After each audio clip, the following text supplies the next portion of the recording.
வணக்கம். உங்க பேர் என்னங்க? என் பேரு கல்லகம் டேனியல்ண்ணே. எந்த மாவட்டம்? திருச்சி மாவட்டம் லால்குடி சட்டமன்ற தொகுதி.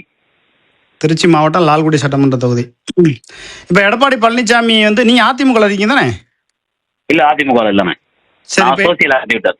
சரி, இப்ப எடப்பாடி பழனிசாமி வந்து சிவி சண்முகம், விஜயபாஸ்கர், நத்தம் விஸ்வநாதன் எல்லாத்தையும் கட்சியை விட்டு நீக்கியிருக்காரு. அதாவது பொறுப்புல இருந்து நீக்கியிருக்காரு. ஆமாங்க. இப்ப இவங்க தனிப்பட்ட முறையில் போய் அம்மையார் சசிகலாவை போய் சந்திச்சா அந்த அம்மா அந்த கட்சியை கையில எடுத்தா கண்ட்ரோலுக்கு கொண்டு வந்துருவாங்களா? அவங்க கட்சியை கையில கொண்டு வந்துருவாங்க. ஆனா வந்து பாத்தீங்கன்னா இவங்க அந்த மாதிரி ஒரு பொசிஷன் எடுக்கிறதுக்கு பெருசா வாய்ப்பு இல்லை. ரெண்டாவது எடப்பாடி பழனிசாமியை வந்து பொதுச் செயலாளராக இருக்கிறதுனால வெளியில வந்த எல்லாருக்குமே புது புது போஸ்ட போட்டாரு. அதாவது நாளைக்கு பொதுக்குழுவே கூட்டினாலும் எடப்பாடிக்கு ஃபேவரா வாக்களிக்கிற மாதிரி ஏற்பாடு அவரை தொடர்ந்து செஞ்சுட்டே வந்துட்டாரு. இது ஓபிஎஸ் நீக்கத்திற்கும் இவரு நம்ம இப்போ தாவேக்கால இருக்கிறாரு அவரோட நீக்கத்துக்கு வந்து அப்போ வந்து இவங்கெல்லாம் துணை போனாங்க. இப்போ அதே நிலைமை இவங்களுக்கும் ஏற்பட்டுருக்கு. தன்வினை தன்னை சுடும் ஒட்டப்பம் வீட்டை சுடுங்கிற மாதிரி. அது வந்து எடப்பாடி பழனிசாமிக்கு சரியா நடந்திருக்கு. எடப்பாடி பழனிசாமி வந்து செங்கோட்டையனை நீக்கினது, ஓபிஎஸ் நீக்கினது போதெல்லாம் சிவி சண்முகம், விஜயபாஸ்கர், வேலுமணி, நத்தம் விஸ்வநாதன் எல்லாம் வேடிக்கை பார்த்தாங்க. ஆமா, வேடிக்கை பார்த்தாங்க, ஆதரவு கொடுத்தாங்க. அதாவது ஓபிஎஸ் அண்ட் டீம், ஓபிஎஸ் மட்டும் தனி மனுஷர் கிடையாது, ஒரு டீம் அவர் ஃபார்ம் பண்ணி வச்சிருந்தாரு. அந்த டீமை நீக்கினாங்க. செங்கோட்டையனை ரொம்ப கேவலமா நீக்கினாரு.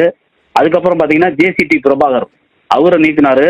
இன்னைக்கு வந்து ஜேசிடி பிரபாகர் எடப்பாடி பழனிசாமியை வழி நடத்துற இடத்துக்கு வந்துட்டாரு. செங்கோட்டையன் மினிஸ்டராகவே ஆயிட்டாரு. தாவேக்காவே அவரு தான் வழி நடத்துற மாதிரி ஒரு விஜய் வந்து செங்கோட்டையனுக்கு எந்த மாதிரி மரியாதை கொடுக்குறாருன்னு பதவியேற்பு விழா உள்ளிட்ட நேரத்துலலாம் நம்ம நல்லாவே பார்த்தோம். இந்த மாதிரி தாவேக்காவுக்கு இவங்க சப்போர்ட் பண்றதுக்கு காரணம் என்ன? யாராவது இவங்களை இயக்குறாங்களா?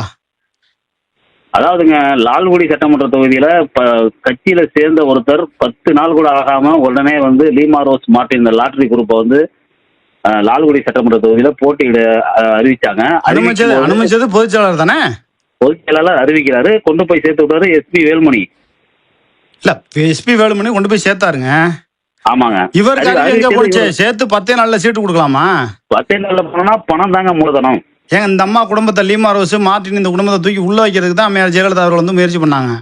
அந்த குடும்பத்தை காலி பண்ணதே முன்னாள் முதல்வர் ஜெயலலிதா தான். அப்படி இருக்கும்போது அவங்களுக்கு சீட்டு கொடுக்குறாருன்னா எடப்பாடிக்கு எங்க சீட்டு கொடுக்கலாம்? மிகப்பெரிய பிழை. அதை வந்து கரூர் கேசி பழனிசாமி அவர்கள் தொடர்ந்து வந்து நீங்க அவரோட கேசி பழனிசாமியோட ஐடியில வேணா போய் பாருங்க. ஏப்ரல் மாதம் சீட்டு கொடுத்த அப்பையில இருந்து தொடர்ந்து இந்த விதையை சொல்லிக்கிட்டே இருந்தார். அதை வந்து அதிமுக தலைமை காதலியே வாங்கல. அதன் விளைவு வந்து இன்னைக்கு லீமா ரோஸ் அவர்கள் வெற்றி பெற்றதுனால இன்னைக்கு வந்து இந்த மாதிரி ஒரு நிகழ்வு நடந்துச்சு. அதிமுக வந்து 25 பேர் தாவேக்காவுக்கு ஆதரவு கொடுத்தாலும் ஒரு படி மேலே போய் பாசா படத்துல மாதிரி விஜய்க்கு கையில முத்தம் கொடுத்தாங்க லீமா ரோஸ். எல்லாத்தையுமே நம்ம பார்த்துட்டு தான் இருந்தோம். அதே மாதிரி அதிமுக தலைமை வந்து தமிழ்நாடு அரசு, புதிய அரசு வந்து பதவி ஏற்கும் போது யாரும் போகக்கூடாதுன்னு பொதுச் செயலாளர் வந்து உத்தரவு போடுறாரு. ஆனா அதையும் மீறி முதல் லீமா ரோஸ் மார்டின் அவங்க போய் அங்க இருந்ததை நம்ம பார்த்தோம். அப்ப எல்லாத்துக்கும் இப்ப இவங்க தான் பேரம் பேசி குதிரை பேரம் அந்த மாதிரிலாம் சொல்றாங்களா? அது உண்மையா? கண்டிப்பா. கிட்டத்தட்ட நகர்ந்து போறது இவங்களை வச்சுதாங்க. பாண்டிச்சேரியில போய் தான் தங்க வச்சாங்க. போன டைம் கூவத்தூர்ல தங்க வச்சாங்க. அப்போ லீமா ரோஸ் யாருன்னு தெரியாது. ஆனா இந்த தடவை லீமா ரோஸ் வந்து யாருன்னு தெரியும். பாண்டிச்சேரியில தான் போய் தங்கி இருந்தாங்க.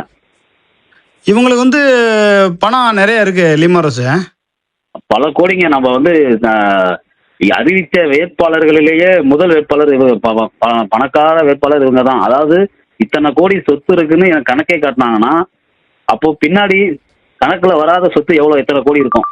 இப்ப இவங்க சொல்றாங்களா 10,000 கோடி தர்றேன் கட்சி என்கிட்ட கொடுத்துருங்கிறாங்களாமே. இதே தாங்க இந்த விஷயத்த தான் கேசி பழனிசாமி சொன்னார். ஒரு ஜெயிக்கிற ஒருத்தருக்கு, ஒரு எம்எல்ஏவுக்கு லீமா ரோஸ் 100 கோடி ரூபாய் கொடுத்து வாங்கி நாளைக்கு பொதுச் செயலாளரா உட்கார்றதுக்கோ முதலமைச்சரா உட்கார்றதுக்கோ வாய்ப்பு இருக்குன்னு கேசி பழனிசாமி டிவி விவாதத்திலையும் சொன்னாரு. அவரோட ஐடி, கேசி பழனிசாமிங்கிற ஐடியிலையும் அது பதிவு இருக்கு, போய் வேணா பார்க்கலாம். இப்ப ஏன் இவங்க போய் இந்த சிவி சண்முகம், விஜயபாஸ்கர், நத்தம் விஸ்வநாதன், எஸ்பி வேலுமணி இவங்கெல்லாம் போய் இந்த அம்மாவை சசிகலா அம்மா போய் போயஸ் கார்டில் போய் பார்த்தாங்கன்னா அவங்க ஒரு டீம் ஃபார்ம் பண்ணி போட்டி பொதுக்குழுவை ஒன்று உருவாக்கி அதில் ஒரு பொதுச்செயலாளரை தேர்வு பண்ணுறதுக்கு வாய்ப்பு இருக்கு. அதை வந்து தடுக்கிறது லீமா ரோஸ் தானா? லீமா ரோஸ் அவங்க வந்து மருமகன். லீமா ரோஸ் வந்து அவங்க பொதுச் செயலாளர் ஆகணும், இல்லைன்னா விஜயபாஸ்கரை பொதுச் செயலாளராக்கி இவங்க பின்புலமா இருந்து இயக்கணுங்கிறது மாதிரி ஒரு இது இருக்காமே, அது உண்மையா? அந்த ரகசியம் தெரியலங்க. லீமா ரோஸ் லீடு எடுக்கிறாங்க.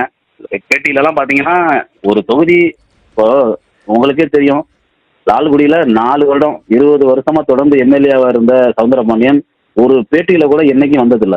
ஆனா கட்சியில சேர்ந்து 10 நாள்ல சீட்டு கொடுத்தாங்க. ஒரு தொகுதியில லால்குடி தொகுதியில நிக்கிறாங்க, ஜெயிக்கிறாங்க. ஆனா அவங்க பாத்தீங்கன்னா இப்போ ஒரு 4-5 நாளாவே அடிக்கடி பேட்டியில வராங்க. அந்த அளவுக்கு அவங்களுக்கு அங்க முக்கியத்துவம் கொடுக்கப்படுதுங்கிறத நம்ம பார்க்க முடியுது.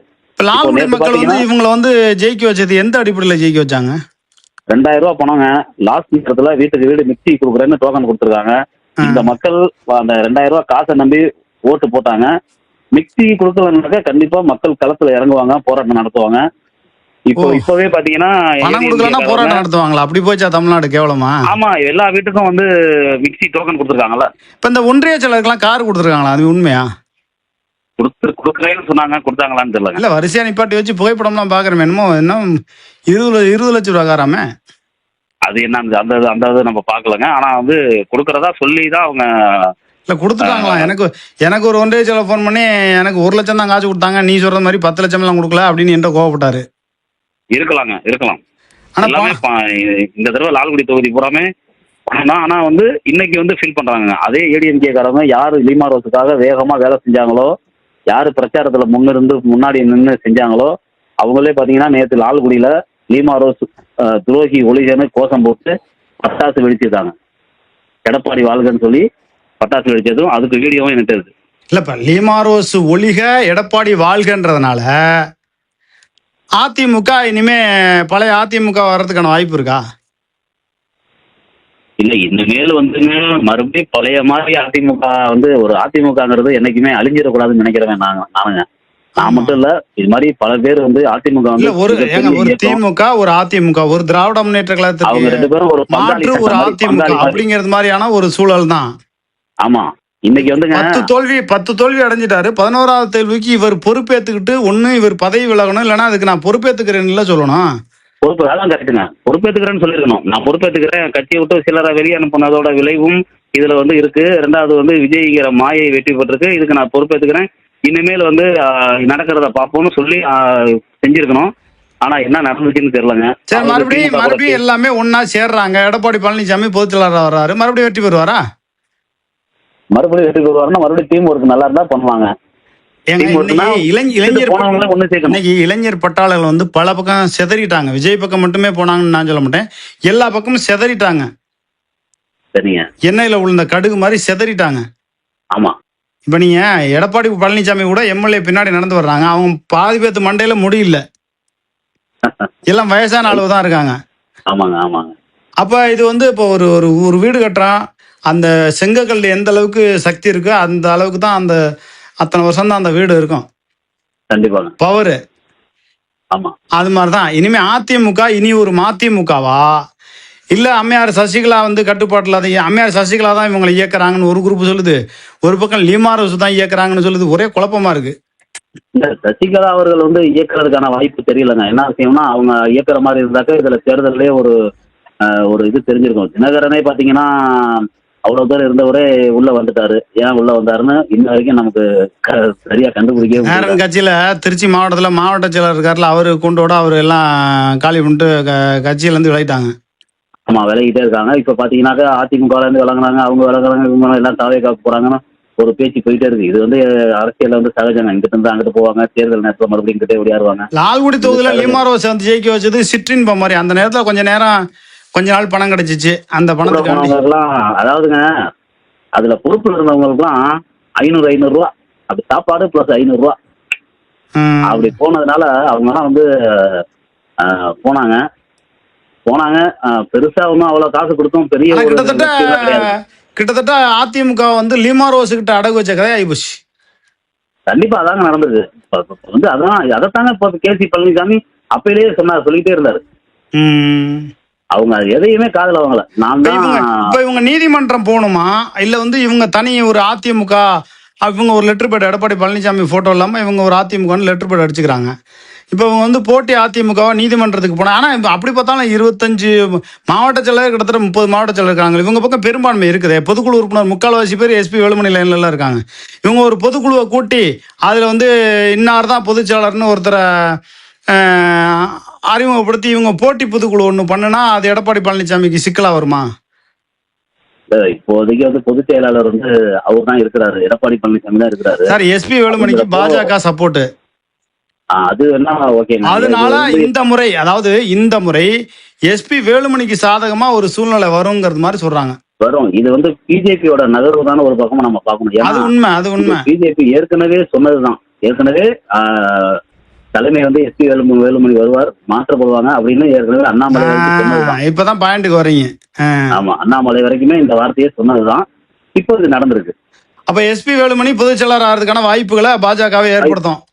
கண்டிப்பா இருக்குங்க, கண்டிப்பா. அப்ப டேனியல் சொன்னாருன்னு சொல்லியே போடலாம். பாஜகவினுடைய தயவுல ஜக்கி வாசுதேவரா கக்கி வாசுதேவரா இல்ல நமக்கு வந்து ஏற்கனவே அண்ணாமலை அந்த வார்த்தையை சொல்லியிருந்தாரு. இல்ல உண்மைதான். இருக்கிற சூழ்நிலையெல்லாம் வச்சு பார்க்கும்போது எஸ்பி வேலுமணி பொதுச் செயலாளர் வர்றதுக்கான அத்தனை சாத்தியக்கூறுகளும் இருக்கு அப்படிங்கிற மாதிரி தான் இருக்கு. கண்டிப்பா இருக்குங்க. எஸ்பி வேலுமணி தான் வரணும்னு இல்ல, வேற மாற்று, எடப்பாடிக்கு மாற்று வேற யாரையாவது போடுறதுக்கு வாய்ப்பு நிறைய இருக்கு. ஆனா அப்படி போட்டா கட்சி அப்படி ஒருவேளை வந்து அதை வந்து நீதிமன்றத்தின் வாயிலாவோ தேர்தல் கமிஷனோ எல்லாமே ஏத்துக்கிட்டு ஒரு எடப்பாடி இல்லாத அதிமுக வந்தா தமிழ்நாட்டில் ஒரு அதிமுக வலிமை பெறுமா? அதிமுக கடந்த காலத்தை நம்ம பார்த்திருப்போம். நிரந்தர பொதுச் செயலாளர் அப்படின்னு ஜெயலலிதா பேர சொன்னாங்க. கொஞ்ச நாள்லயே அதாவது வாழ்க்கைங்கிறது ஒரு ஒட்டம். இன்னைக்கு செத்தா நாளைக்கு பாலுன்றாங்க. அதாங்க நிரந்தரங்கிறத எடுத்துட்டு பொதுச் செயலாளர்னு இவர் வந்தாரு. எல்லாரும் எடப்பாடின்னு சொன்னாங்க. இப்போ வந்து அடுத்தவங்களை போட்டாலும் அவங்க பேரை உச்சரிச்சுட்டு போயிட்டே இருக்க போறாங்க. வாய்ப்பு இருக்குங்க. கீழே உள்ள தொண்டர்களுக்கு எம்ஜிஆர் ஜெயலலிதா மட்டும்தாங்க போக்கஸ், ரெட்டையில மட்டும்தான் போக்கஸ். சரி பார்ப்போம். அதிமுக வலிமை பெற்று பாஜக ஆதரவோட எஸ்பி வேலுமணி பொதுச் செயலாளர் ஆவாரா, அல்லது ஏதாவது மாற்றம் நடக்குமா, அல்லது வந்து 2 அணியா சேவல் சின்னம் புறா சின்னங்கிறது மாதிரி அது மாதிரியான ஒரு நிலைப்பாடு இருக்குமா அப்படிங்கிறத நம்ம பொறுத்திருந்து பார்ப்போம். அடுத்தடுத்து தகவல் தாருங்கள். உங்களுடைய நல்ல நோக்கங்கள் வெற்றி பெற வாழ்த்துக்கள். நன்றி, வணக்கம். தேங்க்யூ.